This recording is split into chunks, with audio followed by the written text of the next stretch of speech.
Mr. Allison, Yeah. what are we here today to talk about? Is it? Oh.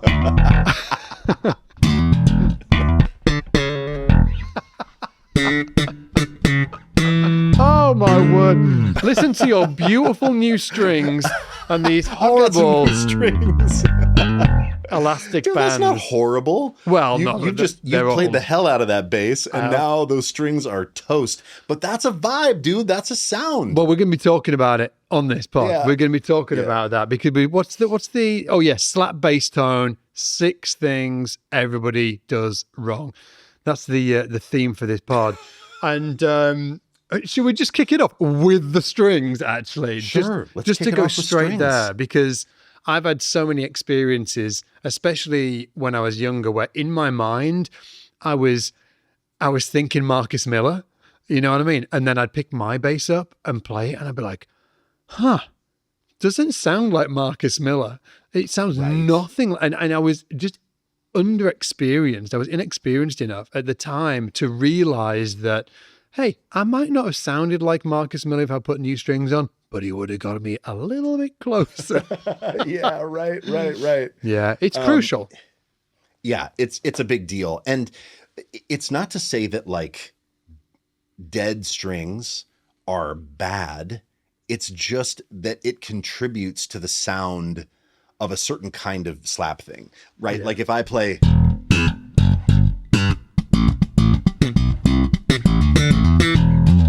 right? Fresh, round wound strings. Now check this out. If I do that, I just have this right here. Are they If I do rounds on that, same yeah? line. Yeah, so it's round wound. Those are Dunlop Super Brights, nickels. Yeah. Okay, now if I do that same riff on this bass, this is the exact same bass, okay? Just in a different color. Yeah. This is Michael IMA 4. If I do that exact same riff, ready?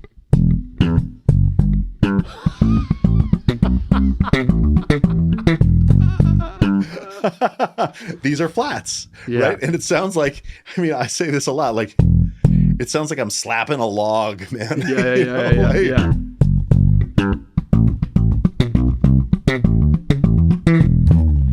It's cool. So that's exactly what I was about to say. The vibe is though, it's cool. It's just, it depends what you're after. So if in your mind you're trying to get that Marcus Miller snap to it, and you've got a bass with flats on it, or a bass like mine, which is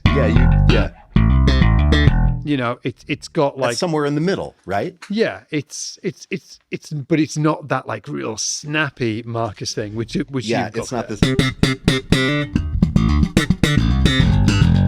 Yeah, right, that thing. Yeah, and I've taught so many students as well, where they'd turn up to my place, or I'd be teaching them at a uni or something like that, and they'd be really frustrated with their sound, and obviously we're going to be talking about EQ and stuff today.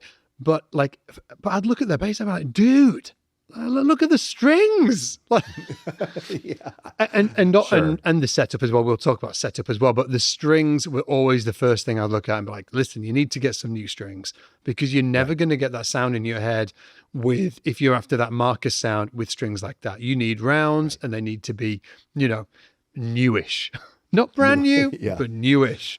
Newish, yeah, for sure. Absolutely. Right. Hey, and before I forget, we've got something super cool going on that if you have clicked on this video, I'm going to assume that you're into slap bass. Well, Ian and I are putting on a 3-day free live event called the Ultimate Slap Bass Bootcamp. We're going to be hanging live.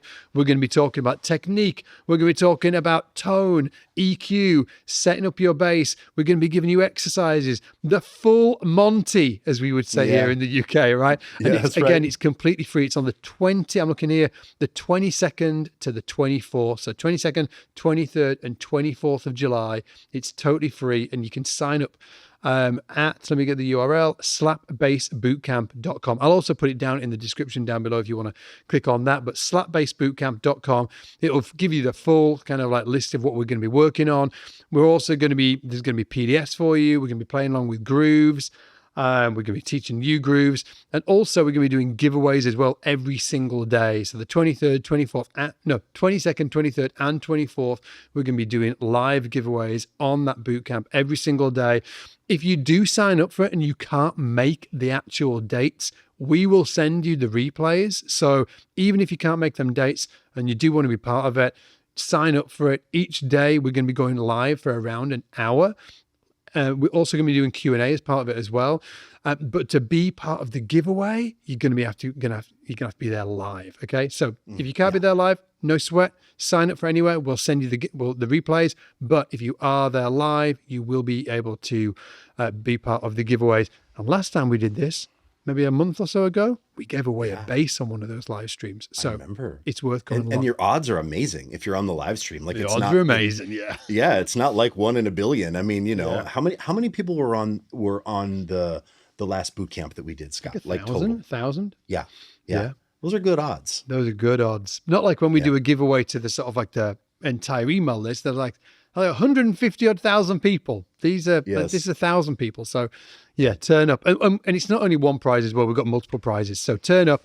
It's at slapbassbootcamp.com. And we've also got a great cheat sheet for you as well, which takes you through a bunch of great exercises that Ian's put together, and also talks about setup and also recommendations of who you should be listening to as well. And if you want to get that cheat sheet, just go to slapbasscheatsheet.com and you'll be able to get that there. And again, both of those links are down in the description below. So we've talked about the string mistake. What should we do next? Do you want to talk about EQ? Yeah, let's talk about EQ. Yeah. I've got a pet peeve. Have you got any pet peeves of like slap bass EQ? I think my biggest pet peeve would probably be just like the super scoop. Oh, right. That's interesting. That's exactly mine. Is it? Yeah. I freaking hate the super scoop. I'll do the super scoop. The super smiley face. Yeah, this is aggressive. And by that, right, what we're talking about is a ton of low end. Like if you see if there's a line and it's your EQ, you've got a big boost in low end, you've got a big duck of all the mid range, and then you got a big boost in high end. People call it the smiley face. Well, it actually, let me see. Sounds kind of cool. It sounds kind of cool. I know what you mean though. Like it's just it sounds okay on its own. There's way too much top end. There's really too much bottom end too, and all that mid range is gone. And so your bass kind of gets clicky. And even though there's a bunch of bottom end, that takes up a lot of headroom, and then it just sounds kind of small. Can you take any out any low mids? Can you take out any low mids? Like scoop those low mids? Yeah, like if I come down to here, maybe I'll take. Okay, how about this? Scooping out the low mids. Yeah. There we go. It was an era. I think it was like an era, wasn't it? Where that's what I was looking for. Where it was like super popular to have that like incredibly scooped slap sound, and we're not there anymore. Hey, you know what? In maybe a few years, we'll love that sound, but right now, I like really dislike that sound. Yeah, I really dislike it. What would you do though with EQ? So I have a couple of things. Like I have a slap preset that I'm using right now that I have a specific thing that I do with compression. Yeah. I have a touch of reverb that I use. And then I have an EQ kind of like standard operating procedure, like an SOP for EQ with slap. Yeah, what's your slap EQ now? I just bump. I do like what I call the comfort bump of bass, where it's like around 70 to 80 hertz. And I do that 2 or 3 dB, just a little bit of bottom. Because when I hit, I want there to be some like, but not a ton of like big subby bottom. Yeah.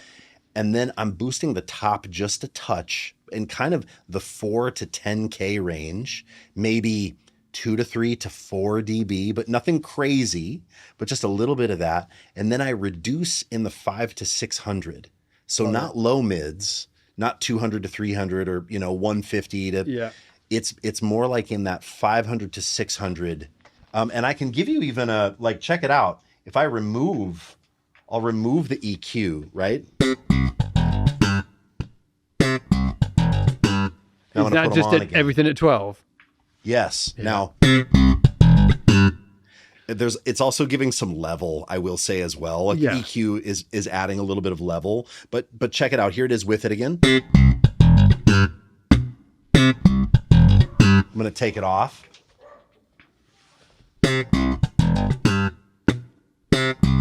Yeah, I would say it's an extension of what's already there. Right. You know what I mean? Like, and that's what I Yes. like as well. It's an extension of what's already there. So I've got this is straight into the desk. Like, and Yeah. even neck pickup.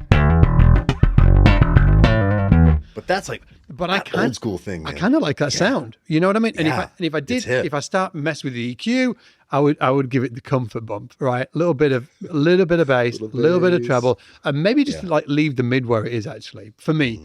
But yeah, that aggressive EQ. What I'm looking to do is exactly what you're doing there. It's like an extension of what's already there. It's just sort of like taking what's already there and just lifting it up a little bit. It's not turning it into a completely different beast. Totally. Yes. Yeah, I freaking hate that. I freaking hate it. It drives me crackers. Oh, yeah. Anyway, so Who's yeah. calling you right now? Who's Lisa, giving the you boss, dude. I got my dogs barking up here. Whenever Ginger barks, I see you looking over at Daisy. Yeah, my Daisy. Like, I'm like, is that my dog? She's Dude, no, still- it is my dog. I'm sorry. Daisy's yeah, man. out cold in bed. She's completely passed out.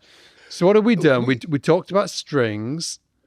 Yeah, and we talked about EQ. So we've talked about gear. Let's talk about thumb, dude. Should we talk about the actual bones and muscles and sinews of your body? Yeah, there's like Is that on the list? it's on the list, dude. It's on the list. Yeah. So for me, there's like two areas of interest. The first is like just like how hard that you're actually striking the string. I used to play way too hard. Now I say this tentatively because there are some great players that play slap bass that Yeah. beat the living daylights out of their basses. So Flea's one of them. And Lewis then Johnson. Lewis Johnson, when he was alive, is like probably the prime example, right? Just Yeah. like it was an beating the- onslaught. Yeah, just like crazy. But and I love Lewis Johnson. What his playing was incredible. Totally. Yes. But it's and I think when I was learning when I was younger, I was kind of like, even though I hadn't seen Lewis Johnson, I was kind of going after that vibe. I was, you know, if I was trying to do the Flea thing, like, yeah, it was like this. Yeah. I was like absolutely murdering the bass, and Yes. and it was only much later that I began to realize that I was just over like emphasizing the actual note, slapping it way too hard, and I didn't need to, and in a way was just kind of like ruining the vibe of the line by just kind of like, because it's style specific as well. For Flea, it works because of that particular style that he plays in. It's kind of like punk funk, Yeah. right? Right. Yes. Outside of that, obviously Lewis Johnson can do his thing, right? Like, or did his thing. But Sure. outside of that, I didn't want to do that. And I also just really enjoyed like the playing of other people when they weren't merging their basses. For sure. Yes. And you're a great example of that. Like when you play, you're not. I try to play pretty light. Yeah. Like look how your thumb's barely moving. I just don't think there's a lot to gain from playing. Although it is a different sound, I Yeah. will say. Like I'm not as good at playing that hard, but if I'm playing like Flea versus, it's a different sound for sure. But I find that like if I feel comfortable and relaxed, I'm grooving harder, you know?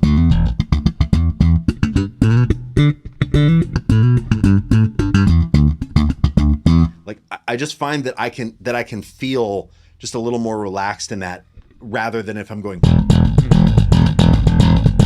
like it just feels sort of out of control for me if I'm hitting too hard. Yeah. You know? Yeah, 100%. I think it sounds sort of choked as well. Yeah, I think so. Well, it's probably because it's doing that thing. You're getting all of that note up top, and then it just it dies off, right? Yeah, Instead right. of sort Yes. of like hearing the Yes. Yeah, all that, like the full note. You're like, Yeah, you get know. the big spike, and then it kind of peaks meters, and then sound person will turn you down or compress, or So what I all mean. you're Like gonna if you're hear, hitting all you're gonna hear is that front end of the note. Yeah, is the spike. yeah, Yeah, and right. also I think sort of like when you're playing certain lines as well. What I used to do is I because I was playing so hard, it wouldn't give me the ability to like relax my hands.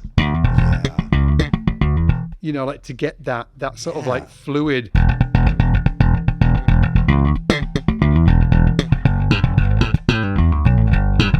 To get that, I'm like yeah, playing right. pretty. Yeah, you're loose. You're loose with it.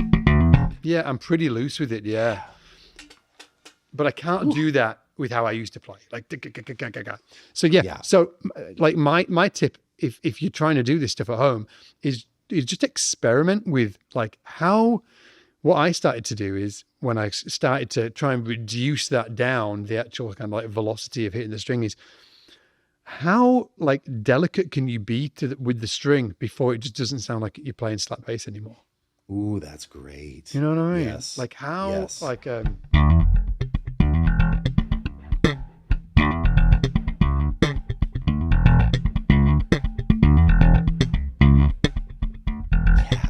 And get into that threshold. where the notes are not really dang. coming through anymore.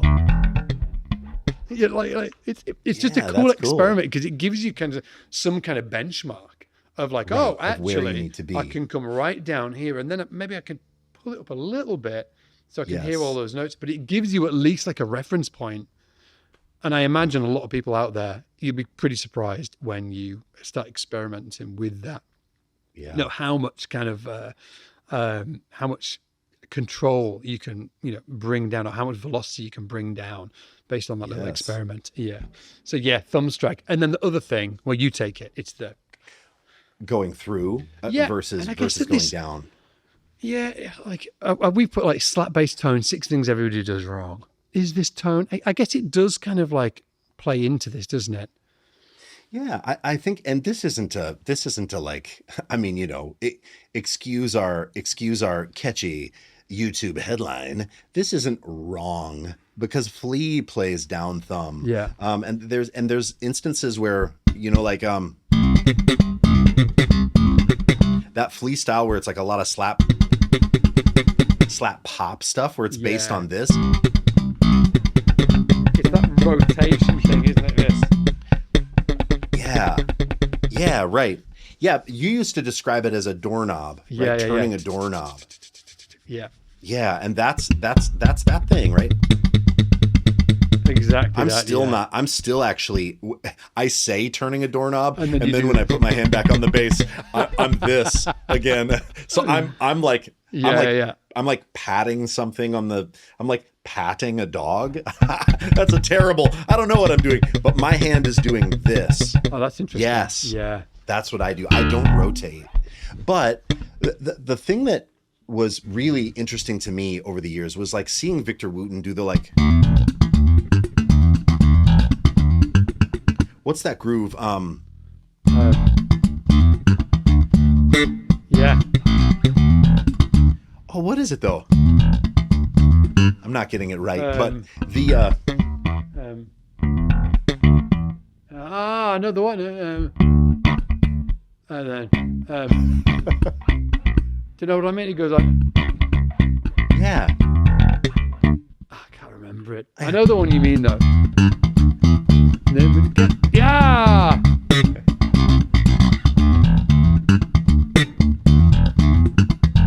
Yeah.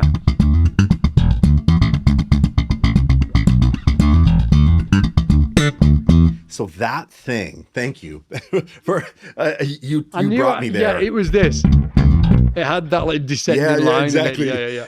Yeah, that's a groove that Victor Wooten played ages ago called Pretty Little Lady, which was like kind of a take on a Prince thing or a Time, the band The Time. Yeah. And so Victor's thing is going down and up with the thumb, and you can't go down and up with the thumb if you're doing the thumb strike down like this, like Flea does, because you're not getting your thumb underneath the string. Yeah. So Victor's thing is he will play through the string, and it's a big ass sound. Like, and you don't even have to hit the bass that hard. I'm just literally like dropping my arm on the bass versus this, which can be a little sort of small sounding. Different for sound. me anyway. Yeah. Yeah. This sound, you get just a big like from the string, and then it lets you go up. Yeah. So like, you know, thinking about doing like a Larry Graham groove,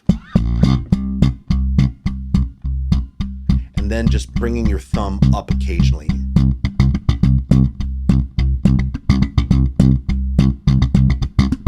Oh God. Swinging it.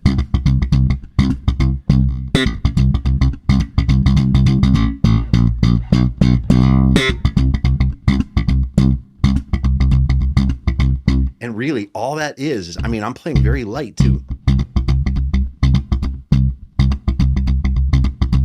And it's just awesome for making one note feel great, or any line.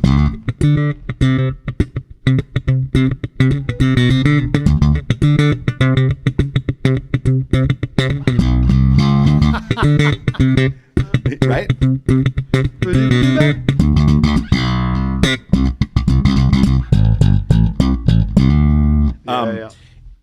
It's awesome.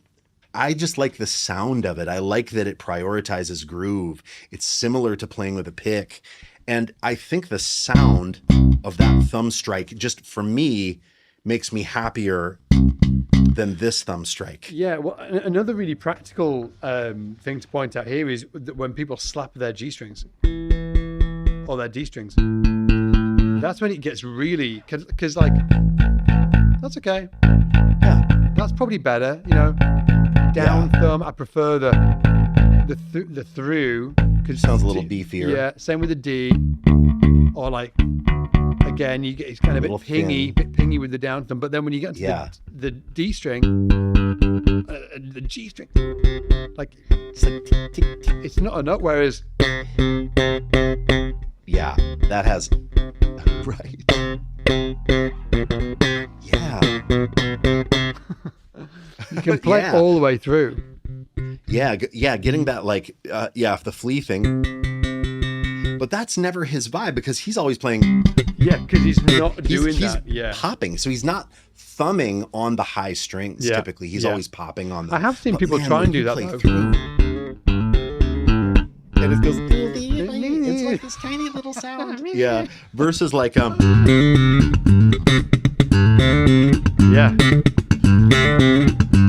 Like that is massive with, and that's just thumb.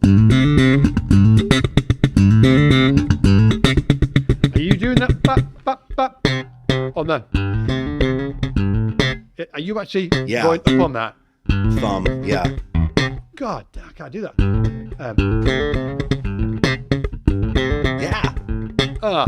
Yeah, that's it. I get it. you got it. Ooh. Yeah, and you know, Flea'd probably play what?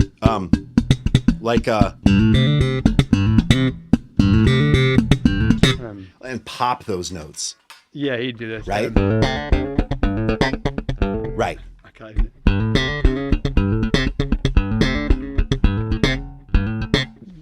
Which is cool. Yeah, which sounds fine, but But there's something pretty beastly about that just straight thumb thing. It's just like, oh man, I don't know. Yeah, 100%. I just like the sound of it. And the cool thing is it enables you to go back up through the string. Yeah. So like just getting that sound of like the thumb through, then being able to go back up is sick. Yeah. I love it. Yeah. I love it. I'm all in. Can we talk about compression? We were talking about this the other day, and we actually had two opposite things in our minds. I had one of my pet peeves with like specifically slap is where somebody just like compressed it to death, and I can just like hear it way too much. And I think it comes from that slap smiley face thing. You know what I mean? Yeah. Like that tone where like they've just boosted highs and lows, scooped the living death out of all of the mids, and then they've just compressed the absolute living death out of it. Like that is, to me, I'm like, oh, Yeah, like it But feels gross. you were like, oh, but I like to hear the compression on, right? I mean, I have compression on now, Yeah. and are you like, oh, this is awful, this is No, no, terrible, not like at when you all, hear because you this can't sound? really hear it. For me, it's when it becomes really audible. Dude, I'm gonna give you the compression secret. Oh, give me the Ready? compression secret. I'm ready for it. Here it is. Here it is. So you set up a compressor with just, like if you have a dry blend, the secret is a dry blend. Yeah. But so first of all, when you set up a compressor, I think for slap, you set it up to where you have kind of a slow attack where it's letting some of the note poke through and a fast release. Fast So release, slow yeah. attack, fast release, and then kind of tweak the threshold or input to taste that's how much it's grabbing, how much it's compressing. And I compress kind of hard in that. And so then I maybe have, it's a punchy sound, but it's a very compressed sound. But then the secret is I mix that 50-50 with dry. Oh, which is So why it doesn't sound like compressed. yeah, because if I change the settings on this, let me just go in. Like if I go full compression, let me see. This compressor still sounds pretty dang good. This is in the stomp. Yeah, let's see. I'll go. Here we go. Like this is going to be super compressed, right? Right? Yeah.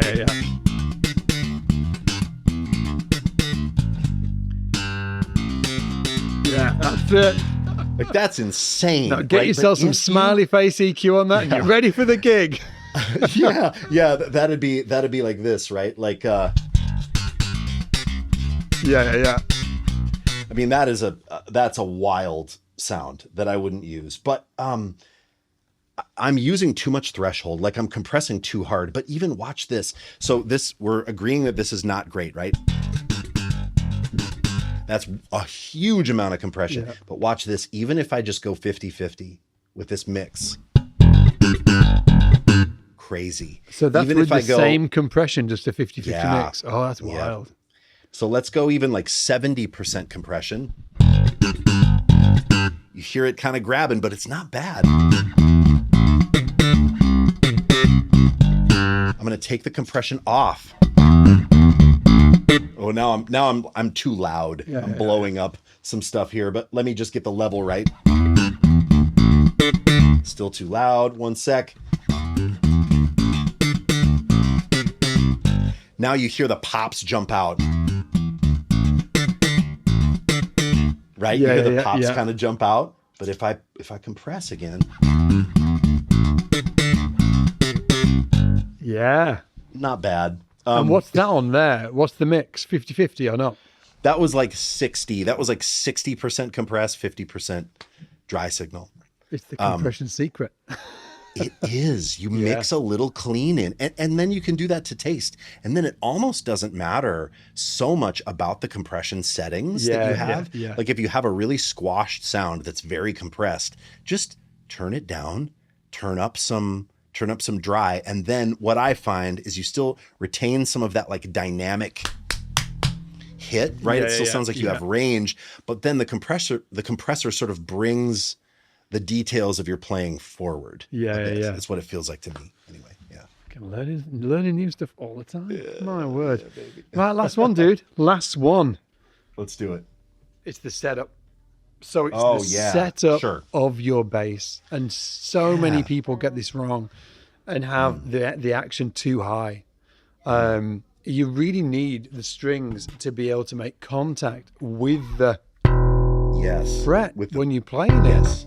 That's where that noise comes from. It's the contact. It's the contact, yeah. Yeah, yes. I've sat with so many students in my past where they've been like sitting there and like I just and it's they're doing it, they're playing it, but there's no snap.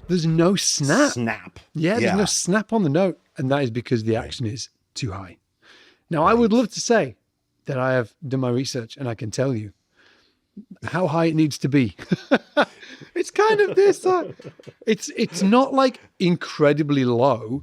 It's not like, you know what I mean? Crazy low. It's not crazy low. I would say that you've got like a average action on your basses, think- haven't you? Yeah. It's interesting. Some people will play my bass and be like, "Whoa, that's so low." Oh, And I'm really? like, "Oh man, I've played bass. I feel like you tend to like slightly lower action than I do. Yeah. Like on the whole, like if I grab a bass of yours that you're like, I love how this is set up. It's typically like a touch lower than mine. Yeah.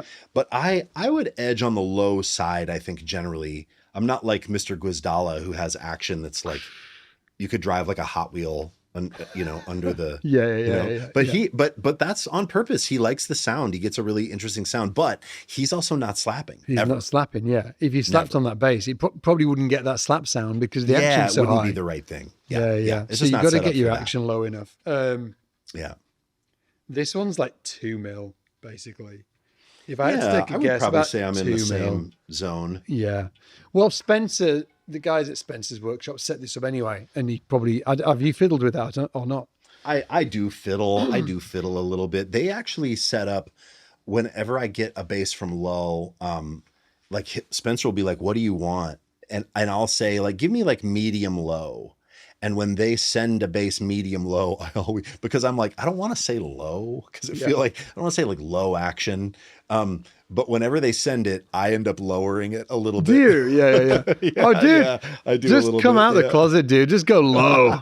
I'm a low action guy. I want low action. I will say, if you get a bass set up really nicely with low action, straight neck, it's not buzzing. It's like, it's always easier to raise the action than it is to lower it. Always, it's easier to give, right? To bump the saddles up a touch or reduce the neck, or give more relief, meaning a little more bow in the neck with a truss rod. Yeah. Like it's easier to push action up.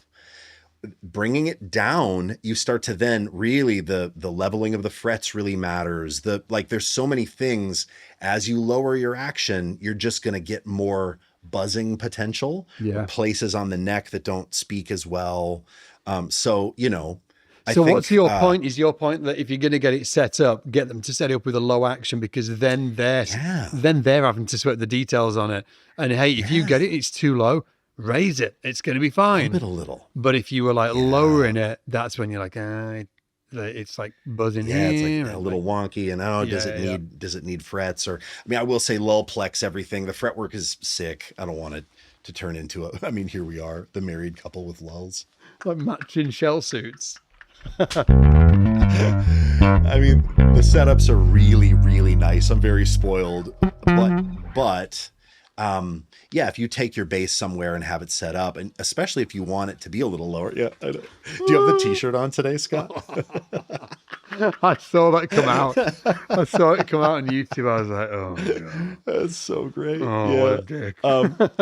No, dude, it's the best. Yeah, just have it set up low. Spencer messaged me and he was like, hey, dude, yeah. I can get you a hat. Yeah, you can, too. Yes, I can get you a hat. Yeah. I was like, no, you're right, man. I'll pass on it. Side note, I'm loving this bass. I'm loving the neck. Bass is so sick. I'm loving the neck. It's so sick. I need to get a ramp on here. I've been fiddling with that. Just I'm working on this sort of like 3-finger thing that I'm doing, and it's easier when I've got a ramp. So I definitely want to. I have an idea for you for a ramp. Oh, yeah. What? The ramp could be plexi. Yeah, somebody said that actually in the comments. Yep. Or it could be tortoiseshell. Like lava could make you a ramp. How cool would that be? Or maybe it's just black. Maybe it's ebony. I don't know. But I wonder. Didn't even think about that. Yeah. The thing. Let me say one other thing too, because are we done with our 6? We're done. Is that our six list? Have you got a little rabbit hole for us to go down? Well, let me just say this really quick. That you're noticing, I mean, Scott and I are both using Mike Lowe basses, but the electronics, the pickups are super different.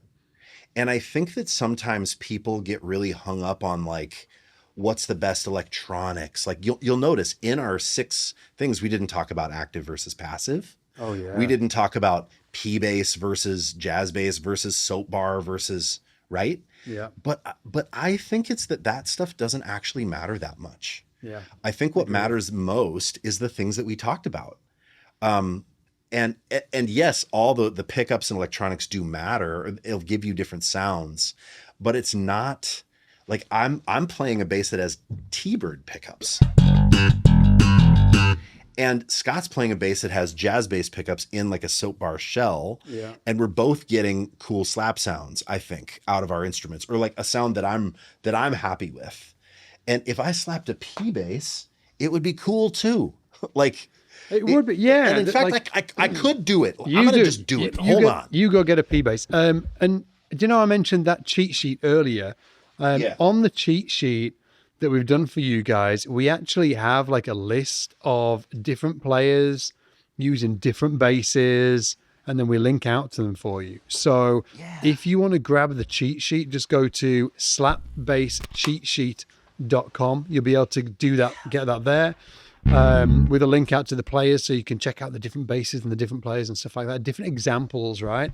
And then obviously, if you are all in and you want to actually learn how to do this stuff, come along to the boot camp that we're doing 22nd, 23rd, 24th of July, totally free, slapbassbootcamp.com. Ooh, we would love to see you there. And we're going to be doing Q&A, we're going to be hanging. It's going to be a vibe. Anyway, dude, slap us some P-bass there. Just like...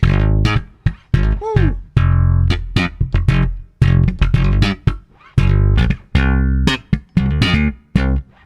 That wasn't the right riff at the end.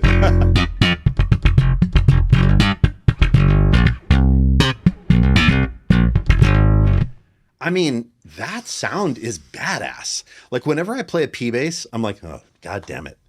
Yeah. Is this just maybe the coolest bass ever? You know, like there's something so signature.